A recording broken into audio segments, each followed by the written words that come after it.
I'm Ellen Mary. And I'm Michael Perry. And he's a plant geek. And she's a plant addict. And this is the Plant-Based Podcast. This is more than just a gardening podcast. We'll be exploring the world of plants from every possible angle. We'll be talking about plant-based diets, plant materials and fabrics, the well-being qualities of plants, and giving plenty of gardening tips and tricks. So we'll be chatting worldwide to companies and individuals that are being creative with plants in new and exciting ways. From fabulous flower crowns to foliage-filled lounges. Botanical moisturizers to bamboo clothing. It's all here. And it's all made of plants. Good afternoon, guys. I'm on my second solo episode of the Plant-Based Podcast. So hello. I learned a bit from my first one. I realized that perhaps sometimes I talk too quickly, don't draw breath enough as well. But hopefully this is fine to listen to, and you've got this kind of slowed down version of Michael. It's almost like, when you used to play a record on your dad's record player and you could either slow it down or speed it up. It's kind of like that. So yeah, we're going to do a really fun podcast today. Anyway, so we're looking at career change in this week's episode, and this is one that had a lot of interaction online. I put a post in the All Horts group on Facebook, which is really great for anybody who's in or interested in horticulture. Jump on in there, have a little look. Also had a lot of tweets back when I sent a tweet out on my own account, and also a few comments on my own Facebook page too. So we're looking at how people can change their careers to horticulture, what could go right, what could go wrong, and also looking at a few people who decided not to and seeing why they decided not to and kind of what their reasons were. So we're looking at it from all different angles. As usual, there's no right answer to any of this. It may or may not be for you, but hopefully I just want to open up that wider world so you can see what could be possible, because in horticulture is not just about kind of trimming hedges and digging gardens. I mean, if you look at my job, it's incredibly varied. I don't get my hands in the soil as often as I used to, which kind of drives me a bit crazy at times, but it's a very varied role. So it's kind of marketing, TV presenting. So something you couldn't imagine a horticulturist would be doing. So just kind of realize that it's such a wide range of things that you could be doing, which are indoors, outdoors, which are digging, traveling, marketing, PR, product development. So there's so much involved. In terms of my own career, I guess maybe some of you guys feel like this as well, but I really didn't know what else I would do if I wasn't working with plants. I think there's always one thing in your life which is your passion and the thing that really ticks all the boxes for you, that really kind of, makes your heart race. And for me, that is plants and gardening. So I'm really not sure what else I would have done if I hadn't ended up in this. I did some work experience at a vet's when I was 15, I think it was. But I think I fainted when I was sitting in on a castration. So no, that wasn't for me. Plants was always natural and something that came naturally to me as well. I remember being at college, which was the National Diploma at Otley College in Suffolk, and kind of realizing that it was plants that really got me going, and I didn't enjoy the sports turf, the driving tractors. It was a very general course.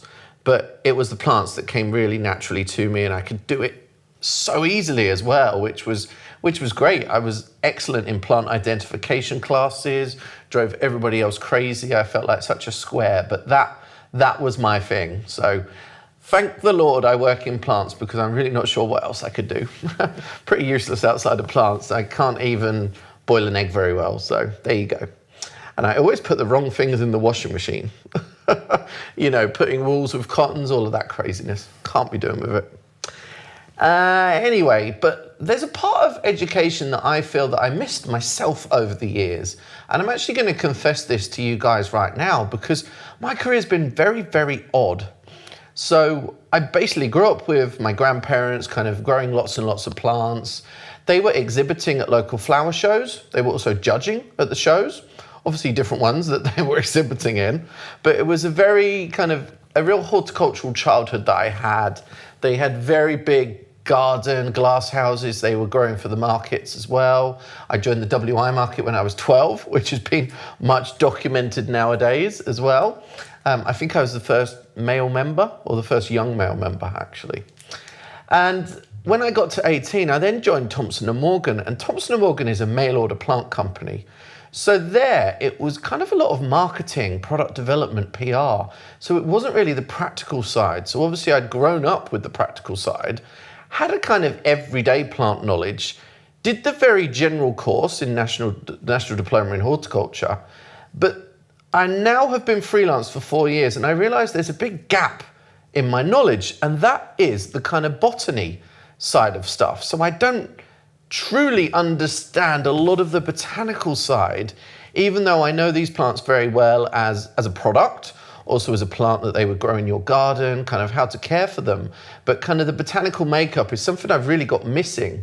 And sometimes feel a bit embarrassed to kind of admit that, because like being Mr. Plant Geek, I feel like I have to be able to answer every question about, everything in the world, You know how it goes? Why did my plant die? I don't know. So I was going to maybe soon enroll on a botany course of sorts, and potentially looking at one at Cambridge Botanic, and I was chatting to the lovely lady Helen about it the other week. So watch this space, because my career is still developing, even though I've been in the industry for 20 or so years. That doesn't work out if I'm 26 now though, does it? Anyway, so we're going to look at a few of your experience first of all. So in a moment, I'm going to run through some of those comments on Facebook and Twitter. In the first section, I'm going to look at your positive experiences. So people that have made that change, tell a few of those stories behind that. And then later in the show, we're going to hear from a very familiar voice, but we're also then going to look at kind of where it might have gone wrong for some people, or reasons why they don't feel they could make that jump. And sometimes they're happy with that, sometimes they're not. But there's also a few examples where people have got a dual career as well, doing both things at the same time. So keep listening and you will find out a lot more about horticulture and the careers that are available in there. And there'll be some surprises for you as well. Stick with us.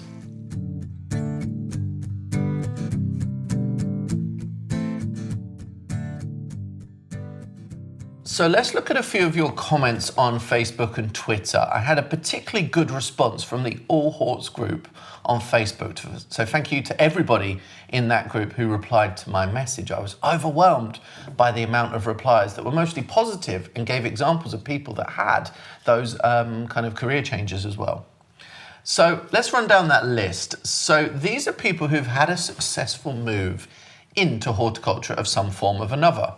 So first of all, Moore Lynn, she says she retired from forensics, fingerprints, after 25 years, and she now runs her own nursery full time. She's been doing small local shows and farmers markets since 2006. She became an RHS exhibitor in 2017. So it seems like Moore Lynn really is living that dream. Amanda Thompson, she said she was working in the NHS for years. She took a risk and enrolled on an RHS course. My reading skills are not the best. I'm so sorry, everyone. She studied with a fab group, which is still her support network, and they call themselves the Flower Pots. And there's never a quiet moment when they get together. They all do very different things, but all have a connection with horticulture. She set up her own gardening business. The largest garden she cares for is 13 acres, and she's loved the change. When she's out and about and when people ask her what she does for a living, they always light up and talk about their own gardens when she reveals that she's into horticulture. She also gives them top tips and advice. Great, Amanda. I tend to glaze over when somebody at a party asks me for gardening advice, but maybe I'm too standoffish. I'm sorry, everyone. Sue Davies, she was a paediatric nurse for 15 years. She had a career break in order to bring up her 3 children. She then completed her RHS Level 2 and garden design courses during that time. Now, I'm going to talk about the RHS courses later in the program because Level 2 is one of the most popular to look out for, and there's a few different options there. She retrained as a teacher, which she did for 10 years, and then left to set up her own garden maintenance business. Fantastic. Well done, Sue. Next up, Amber Hine. She worked in technical theatre rigging and operated lighting and video equipment, mostly in London. She's now a practicing garden designer working from Bedfordshire, and she loves it. So obviously moved out of London in order to then pursue that horticultural career. She's still finding her feet in places, but has been doing that for a little over a year now. She loves the work, the people, and the places. Great point there, Amber, because sometimes with horticulture, people assume that you need to know everything straight away, but that is not the case, and we are all always learning. So never be ashamed to ask people in the different Facebook groups or to learn something or look it up. We can't be expected to know everything, even though sometimes the general public thinks that. So Darren Welch. Electronics design engineer for 23 years, and then redundancy came along, and that was the kick he needed to do something else. He retrained at Sparsholt and has been a self-employed gardener ever since. The best 2.5 years of his life. Oh, fantastic. I'm going to read out one more before we then move to kind of the extended part of the show where I'm talking to one specific person about her experiences in horticulture and her big career change as well. Right, so before we go there, we've got a bit of a thread here. So Dave Hardy said he was a primary school teacher for 15 years. He then left to start his own daffodil farm. Wow. And at present, he's studying a degree in horticulture, and he's never been happier. And he's seen his kids grow up and they love spending time outdoors in the fields or in the garden. That is brilliant. That is Dave Hardy. And Kirstine Douglas then replied to him and said, yep, same here. I stopped after 10 years to have kids. She couldn't face going back to all of that paperwork in teaching. And it never felt good enough no matter how many hours she put in. She did her higher national certificate in horticulture and has never looked back. And now she works full time. And she says, oh, where am I? And now she feels like she wants to live forever.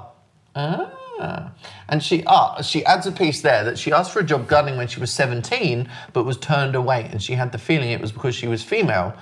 And she's not even a feminist. So it shows that sometimes some of us want to do gardening when we're younger, but we're kind of dissuaded from doing that or kind of encouraged to go down a completely different route. And you will find that with Wendy, who's coming up shortly, and we're going to talk to her about her experiences because she's had a very varied career, so a real portfolio career. She started off gardening when she was young and then moved into fashion. And after that, she then started a career in horticulture. So she's had a real career change in that time. So I'm going to pass you over to Wendy now, and she's going to let you know all about her experiences in horticulture. So you can join us on her lovely warm sofa in Surrey.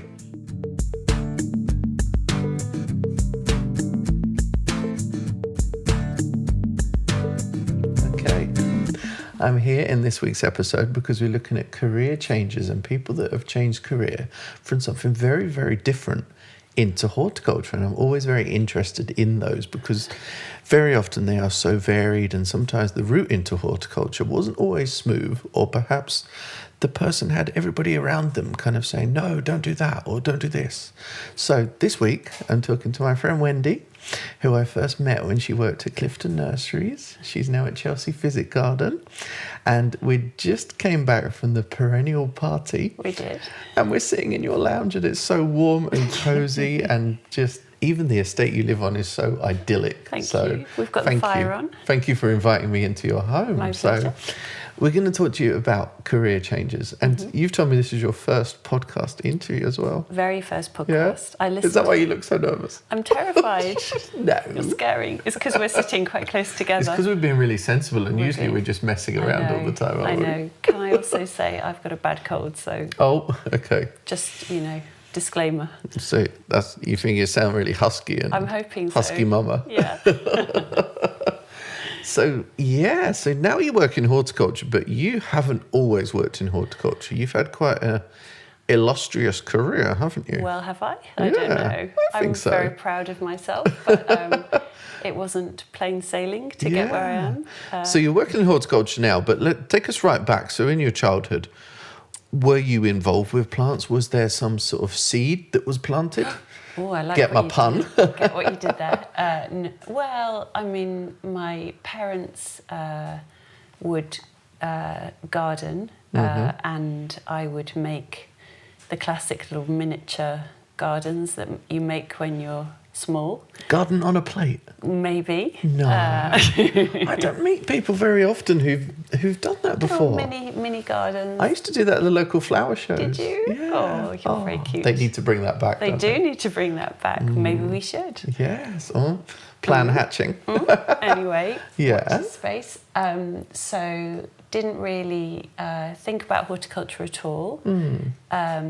And then I think I was probably, I don't know, I went to art college because I thought I was going to be... So you never felt you were doing a career in No. horticulture? It's just No. something your parents, were Yeah. showing you how to do a Exactly. few things here. Yeah, exactly. Nobody ever really showed me, wasn't really terribly interested, was probably more of a creative, so artist, painting a lot. Okay. But then sort of ended up doing something very different. So I found myself working at Vogue House, Wow. which is where all the sort of big glossy fashion magazines are produced, which is very exciting and a very glamorous place to hang out. Yeah. But it sort of dawned on me that perhaps it wasn't where I wanted to be.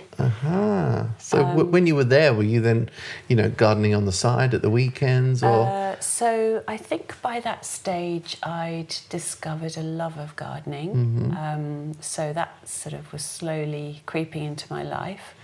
I started off, I didn't really have a clue what I was doing. And at that stage I was renting houses, so didn't really have a plot to call my own, but was starting to feel like, it'd be nice to grow some things, plant some things. And then I think the big change came when I got an allotment and really didn't have a clue. And you were still working at Vogue at that point? I was. Yeah. And you were also at Condé Nast as well? So Condé Nast is at Vogue House. And I would sort of sachet off to the allotment in my little outfits. Couture. I always used to think, what the heck's coming along here? Oh, wow, that must have been so cool. Did you get some comments then? Or? Yes, but actually what I liked about allotments and people that have allotments, and I still do, is that it's a great leveller and nobody actually cares what you do or who you are. True. All that people care about is just having a nice time or working together to grow things. So why did you start the allotment? Was like life in the city a bit too much? You were looking for that kind of nature fix, really? I think it was just a case of finally buying a house, not really having a garden, and by then I was starting to feel like it would be nice to have somewhere to... And I guess it kind of echoed back to what you'd been taught as a child as well. So you kind of had that knowledge there that you can grow your own. So I gave it a try, genuinely didn't have a clue what I was doing, but... You had some failures? Had some failures. And some successes, hopefully. Had some successes, but what was really lovely was quite a few of the sort of old guard of allotmenteers. I think basically could see that I didn't have a clue, so would come and... Is that because you were digging in high heels? Probably. Using them as digging devices. They'd come over and kind of keep a watchful eye on me and give me advice and just sort of tut and kind of water things. So that was really nice, and I made some really good friends with some unlikely characters. Oh, that's really cool. Really nice, Because you're right, it is a great leveller, and you, absolutely, in that environment, you're meeting everyone from different walks of life that you wouldn't usually naturally hang out with. So you just hang out with some really crazy characters, and that's really lovely. So I've still got a dear friend from my very early allotment days who who I've kept in touch with, and used to make me cups of tea and serve me mince pies that were about 10 years out of date. It's an actual fact. Wow. And had the wisest words about how to grow potatoes and cabbages, and could grow the best cauliflower I've ever seen. So that kind of opened up a world to me. And I think the other thing to say is the thing about allotments is you can be a bit bold because it's not your garden, so you can kind of be a bit more experimental. Okay. So you can sort of... Because it's not a showpiece, you mean? Exactly. Yeah. You can just, grow flowers and plants together in crazy combinations, and it doesn't really matter. Yeah. And things will come up that you didn't expect because maybe someone had the allotment the year before you, so seeds might be lying dormant that suddenly pop up that you think, gosh, that's a happy surprise. Secrets of the soil. Exactly. Yeah. Secrets of the soil. That sounds like a new novel. It does. A racy one. So you've got your allotment, you're kind of building it up, you're getting lots of advice off your little allotment friends. Yes. But you still got the day job in the city. Still got the day job. But then you must be yearning for something more. So I think the sequence of events was that my brother is a head gardener, and I used to go and sort of visit him and see his beautiful garden and his lifestyle, and I just thought, he's got the best job in the world. And of course I used to... But what did you think, if I can rewind a bit there, what did you think when you were a teenager, when he was then following a career in horticulture? Didn't really register. Didn't really You didn't register. think, he's crazy, what's he doing? No, I just didn't really register. You were just doing your own thing. I was doing my own thing, and I'm a big sister, and he's being just... that nonchalant big sister. Exactly, I was way too I'm cool. doing this. I'm doing this, I'm owning this. I was way too cool. And then I think I saw what he was doing and thought, wow, what an amazing thing to do. Just what a lovely thing. And was just started to really hanker after doing something in horticulture. And he just said to me, don't be so ridiculous. Really? People like you are annoying to work with. Maybe that's because I'm his sister. But he just said, no. Annoying to work with, why? Because you're one of those fairy tale career changes, I think so, yeah. And I think he said, you think it's just going to be skipping around with a basket of flowers. And he said, it's really hard work. And I was like, I can work hard. He said, no, you're just, no. He said, just don't. So he was quite negative. And did he talk about wages as well, or that side of things? Didn't get into it. And then actually I was determined to show him wrong and applied for an entry-level gardener with one of the big gardening charities. The application took me about 6 weeks to download on their website. I wanted to know everything, including my shoe size. Was ridiculously low salary, but I was determined and didn't hear a peep, like nothing. And he said to me kind of, well, there you go, see, told you so. So I was really... So actually what was propelling you forward was sibling rivalry as much as anything. Yes, I was determined, and I was feeling a bit like, oh God, how do you even get a break? I'd kind of decided that, okay, I know I'm not going to make a fortune, but I want to have a go at this. And so I was quite disheartened, but I thought, no, I'm not going to be beaten. I'm going to try. So I actually started. The next thing I did was try to do other people's gardens at weekends. So I was doing my full-time job in the week. Wow. And at weekends, I put flyers through all my neighbours' letterboxes. Oh my gosh! Wow, that's amazing. And got my first phone calls, and went and had a go at doing other people's gardens. Wow! So in the week you were in this high fashion world, and at the weekend you were digging in heels. Yes. That's amazing. And I have to be honest. Somebody asked me to cut a hedge for them, and I actually had to watch a YouTube clip because I'd never cut plant a hedge before. Wow. But you still did it. That's amazing. I did it, and that's a great way to learn as well. There's so much great how-to online. I mean, I wouldn't say it's the best way to learn, and I wouldn't say it was necessarily the right way to learn, but I had a ball. But I learnt some hard lessons. Yeah. I learnt it's really hard work. Like your brother told you. Like he told me, it's not the same as doing your own garden. Yeah. When you're working for other people, they want to see results. You can't just sit around and think that looks pretty and, I'll have a cup of tea now. You have to work really hard. It must be a big difference. Huge difference. Yeah.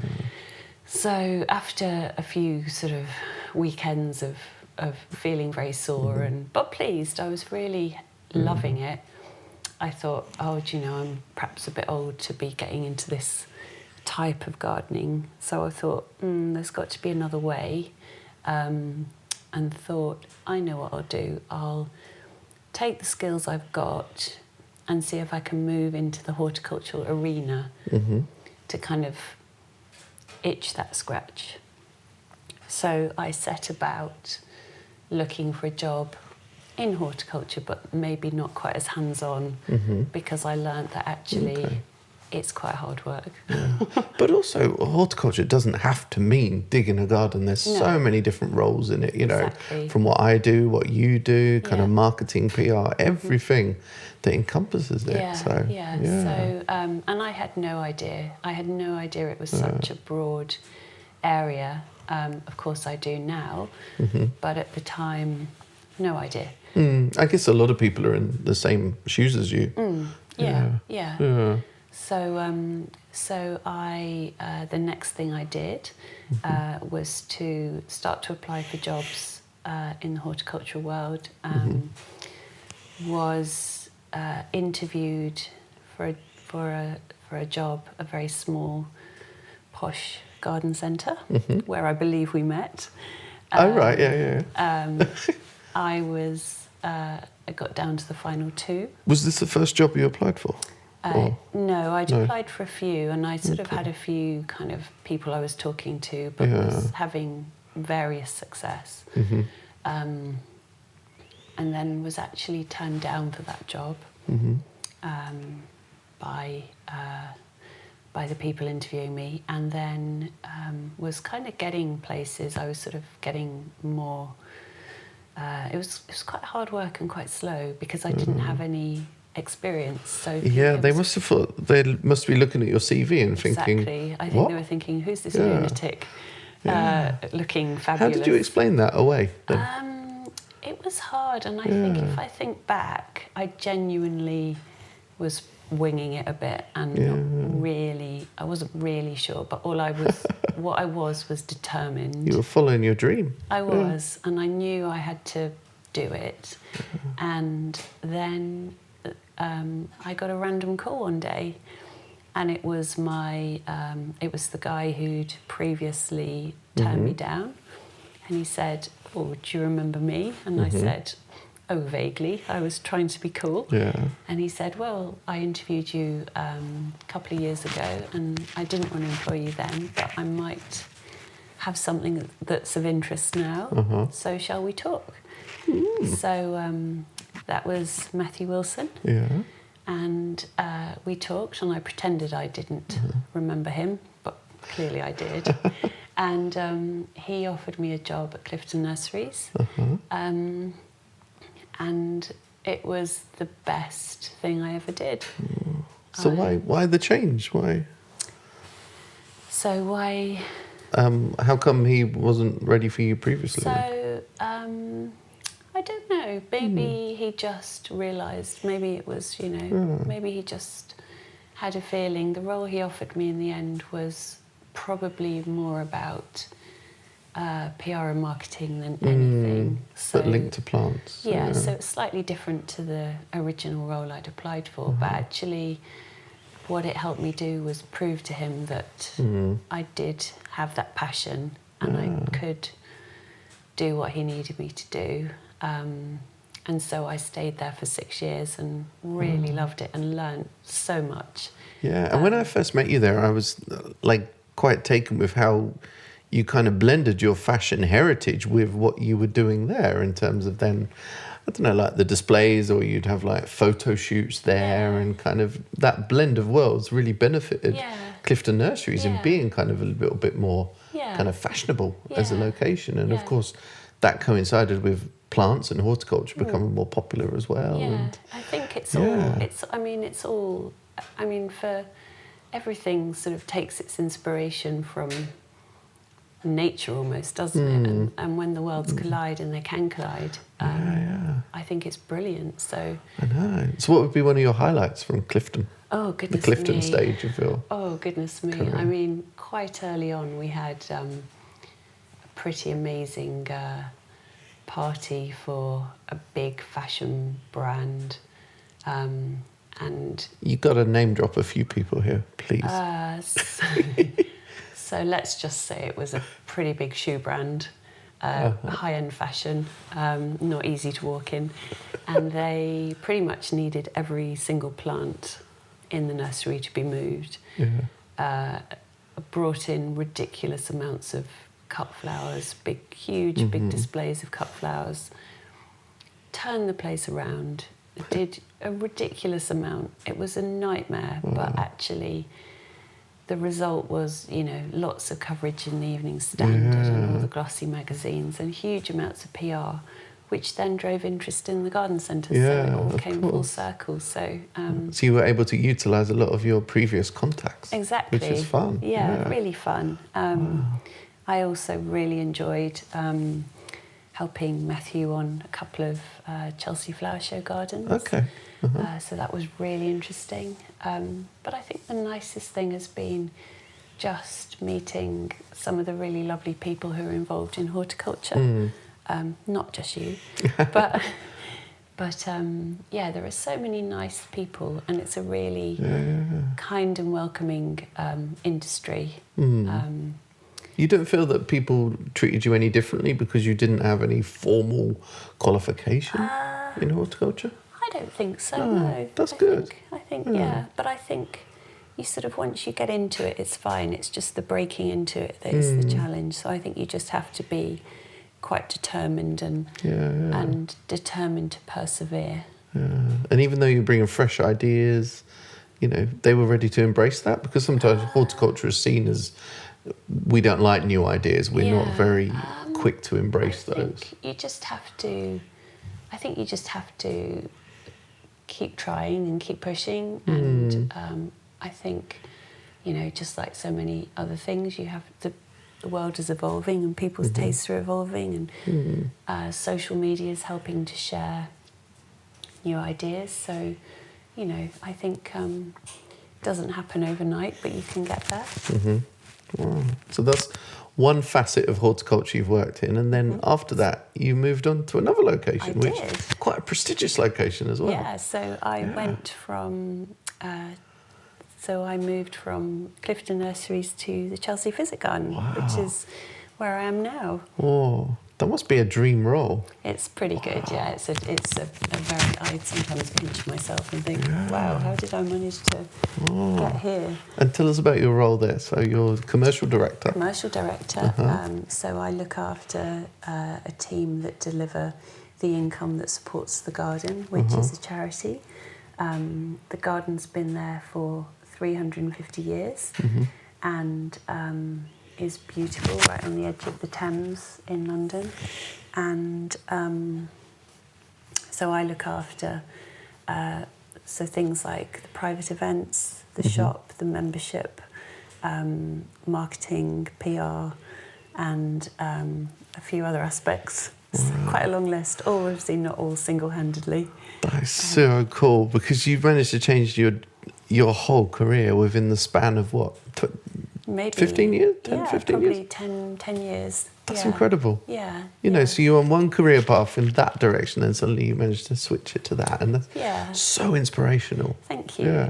I think it's just something that probably wasn't deliberate, and I think if I think back, I could not in my wildest dreams have planned it. I'm really grateful to some of the people that kind of gave me a break along the way and had a bit of faith in me.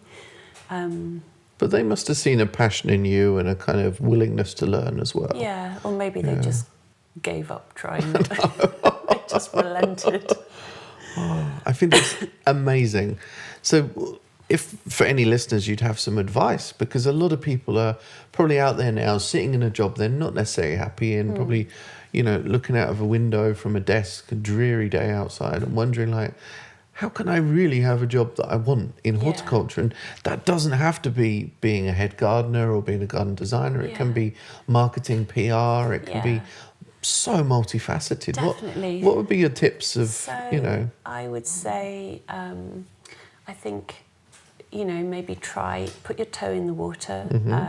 Try doing some of the things you think you might like to do. Just on the side. Maybe, yeah. You can volunteer at a lot of gardens. Certainly we have a lot of volunteers who help us in all aspects at the Chelsea Physic Garden. And are they people that are looking to career change? Some of them are. Yeah. So some of them are students, some of them are retired, some of them want to give back, so they've had you know, really great careers and they want to now spend a bit of time giving back to a charity. So I think if you can volunteer or try and do what you love, even if it's only an hour a day, you know, maybe if you're in an office, you could start introducing a few plants on the desks and, you know, maybe start a little gardening club, just slowly, and I think build a little network of people. Okay. And I guess social media really helps with that anyway. Definitely. And I certainly know there's some followers out there that are doing just that. And I think, you know, but it's then about making that jump, isn't it? It's about making the jump. But just do it because you've only got one life, and why not? I mean, who knows what you're capable of if you have a go and try. Exactly, and life can keep changing, and just don't be scared of that because it often changes for the better, doesn't it? It does, absolutely. Oh, absolutely. That's brilliant. Oh, thank you so much. My pleasure. Anytime. Can we get back to being silly now? Can we have a cup of tea now? Cool. Thank you very much, Wendy. That's brilliant.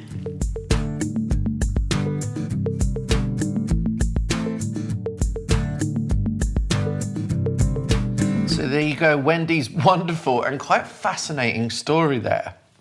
We're going to read out a few more of your positive kind of horticultural career change experiences now. So these are a few from Facebook and Twitter. First up, we've got Terry Hedges. He was a London black cab driver for 16 years. He's just done his RHS Level 2 in 2006, but he could never make the switch. However, 2 years later, he gave up driving a cab and went to work in a private school as a groundsman and then started his RHS Level 3 diploma. And the rest is history. Next up, we've got Keith Marshall. He left a perfectly good, well-paid job in product development for supermarkets. He'd had enough of the 9 to 5 and hated his job. So after a conversation with his brother-in-law over the weekend at a family barbecue, he jacked in his job. He was so unhappy doing what he was doing. He was trying to survive on very little sleep thanks to his newborn son. And so he just jacked in his job and walked out. So it's great because sometimes you have big conversations with people at parties or summer barbecues and you don't necessarily act on it. But Keith, he did the next day. So he started laying turf the very next day. So from shirt and tie one day to lightweight trousers and boots the next. This was 22 years ago and he hasn't looked back since. Fantastic. A few more. So Rachel Gavan, last year she switched children's nursing for digging and now she has her own gardening maintenance business. She's got no regrets. Hannah Powell, she did a degree in horticulture and then worked in London in PR and comms, as all the hort jobs seem to be in rural areas. She actually came back into horticulture 10 years ago when she rejoined her parents' garden centre business in a marketing role. Wow, that's amazing. Oh, I've got real job jealousy there. She says, this is a downside, guys, so if you are going into horticulture, be aware of this. Working in a garden centre, a lot of her wages go on plants. So thank goodness she gets a discount. Couple more. So Vicky Rimmer has pointed out that Neil Miller, who's the head gardener at Hever, actually worked as an insurance broker in the city and retrained in horticulture. And I know that he's been on a lot of different radio interviews recently talking about his career change. Then we've got Karen Gimson on Twitter. Karen's a great lady. I love her. She says her children slept in Moses baskets under her drawing board as she took part in RHS courses learning to be a garden designer. She moved from writing for newspapers to creating something of lasting value. It's been a wonderful, happy career change, and she's loved every second. Wow, that is great. Thank you, Karen. Thank you to everybody who sent in your comments. Now, they're all the positive comments. And before we move on to the next section of the people that are not sure about making that jump, we're going to hear from a very familiar voice. So we're going to speak to Ellen about her career change because she used to work in a very different industry. So she's coming up next.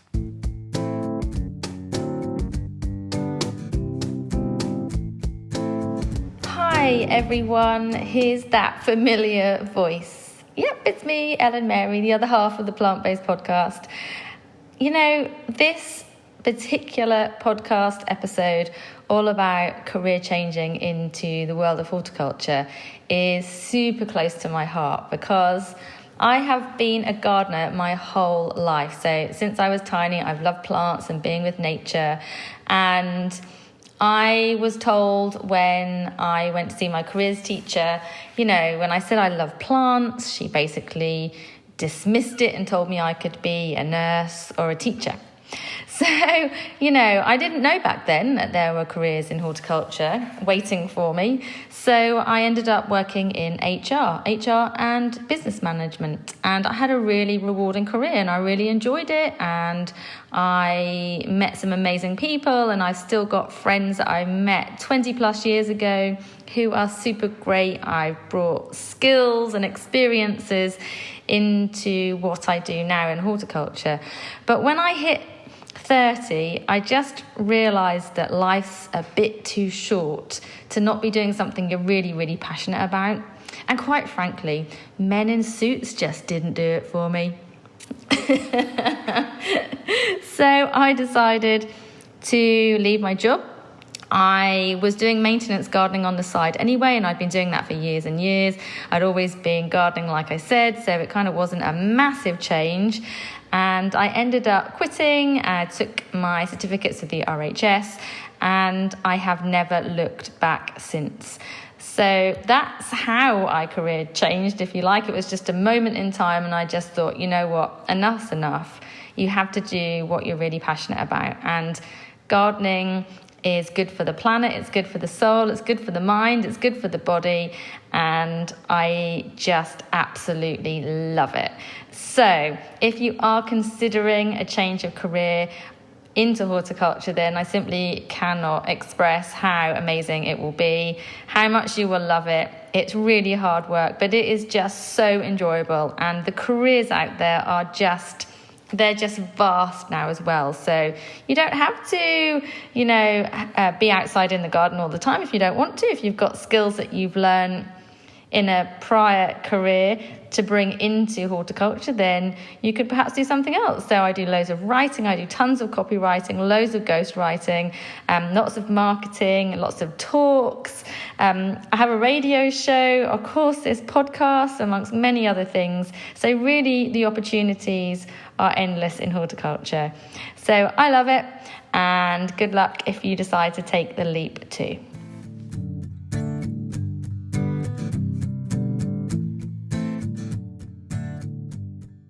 So next up, we're going to look at people who are either combining a new horticultural career with their current career, or people who haven't felt like they could make that jump for one reason or another. So it's good to always see both sides of these situations. So let's have a little look at those comments. So first up, we have Richard Suggett on Facebook. He says it's not quite a career change that he's had. He's still doing his day job, but also running a podcast alongside. And that's actually opened up a world of opportunities within the gardening industry, as well as making plenty of new friends. He's actually put plants as new friends. So either way, it works.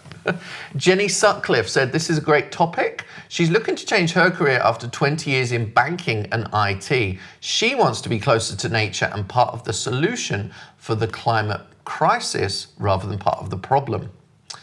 We've also got a comment here from Alison Levy, who's got the award-winning Blackberry Garden blog. She said she hasn't had a career change, but she lives in a parallel world of writing as well as her day job. So that's great that she's managed to keep the two running. And I know she comes to a lot of the events as well. So she's doing an excellent job of that dual career there. Double Digger on Twitter says, I'll admit that I searched this week for entry-level horticultural jobs. There were just 2 within the same company growing a crop that was recently legalised. Did you go for it or not? Let's wonder.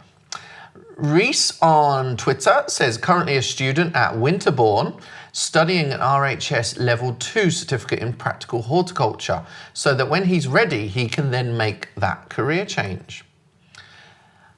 Councillor Joe Porter on Twitter, I considered a career in horticulture when I was younger, and I've always loved plants, nature and being outdoors. He was even taught how to graft apple trees. How fantastic. He decided against a career in horticulture though, as he didn't see enough opportunities in the sector and wanted to keep it as a hobby instead. Of course, that is also okay. You know, gardening could be a fantastic, enthusiastic hobby, just that runs alongside your day job. Patrick Kerwan replied to us on Twitter. He said, a partial transition from science teacher to community gardening. Still work as a teacher 4 days a week and community gardening 7 days. Hey, the gardening gets more days than the teaching. We like the sound of that. 2 more examples before we move on to a little bit of advice on a few of the courses and ways that you can actually get into horticulture as a career. So Melissa Mabbott on Facebook says, I went from desk to digging to desk again. So she's now about to start digging once more. It's like the horticultural hokey cokey. And last one, Joy Evans. She said she worked for the NHS for over 20 years and left 3 years ago. And now she has a level 2 RHS. Volunteer work is easy to find, but paid work is much harder to find. So, both sides of the coin there with those comments. So thank you for all of the feedback that you've given me. It's been absolutely overwhelming. You know, a lot of you are working in horticulture. Perhaps you're working in horticulture as well as something else, as well as people that are looking to get into it. And hopefully we've inspired a lot of you that are sitting in a day job that, you know, isn't inspiring and you want to be with plants more. In the next section, which is our final section, we're going to look at a few of the different ways you can get into horticulture, so bear with us.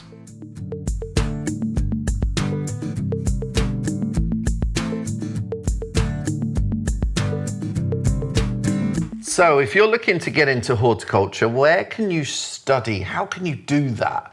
It could be a part-time course, it could be an evening course, it could be distant learning as well. There's a lot of online kind of routes that you can use too. Just have a little search, look for approved courses. But of course, the big one is RHS. RHS Level 2 is the most popular course, and there's a range of different ones that you can actually choose from. So I'm just browsing the website right now to give you a bit of a taster of what you could do on an RHS course. And of course, they are held in approved centres across the UK, at colleges as well, and of course through distant learning too, which is potentially a lot easier than it used to be in the older days. Now we've got the internet as well. So I remember when I was a kid seeing Open University programs on TV and not quite understanding how that worked, but now it's a world of opportunities. So let's look at a few of the different options the RHS have got. So first up, principles of plant growth, propagation and development. Then we've also got principles of garden planning, establishment and maintenance, certificate in the principles of horticulture, and we've also got practical certificates. So we've got certificate in practical horticulture, which helps you to develop those essential horticultural skills. So that would be a really good all-rounder. And we've also got a diploma in the principles and practices of horticulture. So you'll find all of those on the website. So have a little search, see what you've got there. There's also a few other gardening schools, such as the English Gardening School. They've got diplomas which are globally recognised as well. And of course, you've got the biggest tool in front of you, which is the internet and social media. Obviously, you need to be a little bit careful because not all the information there is necessarily correct, but we've got that information at our fingertips, so we could potentially teach ourselves a lot of these different things. As long as you're using an approved establishment such as the RHS or BBC Gardeners World website, then it is possible to learn, how to prune a wisteria through YouTube tutorials, or, to learn different plants through following specialist Instagram accounts. So really, all the tools are already at your fingertips like never before. We've got real potential to make that career change these days. Say 20, 25 years ago, it wasn't as easy to kind of do what you wanted to do, really. We did get stuck into jobs that we weren't that keen on. So hopefully that gives you a bit of inspiration, a bit more information behind what is possible. I will put a few of those links to the different gardening schools, perhaps find a few more, and put those onto the website, which will then go out at the same time as this episode. So thank you for joining me on one of my solo plant-based podcasts. And yes, keep in touch. Let us know what you think about the podcast. Don't forget to leave us a 5-star review. If you're going to leave a 4-star review, let us know first. What didn't you like? Was it my accent? Anyway, thank you very much. And don't forget to share it with your friends, especially ones who are looking to get into horticulture, because we want you here because it's pretty cool. See you later, guys. Bye-bye.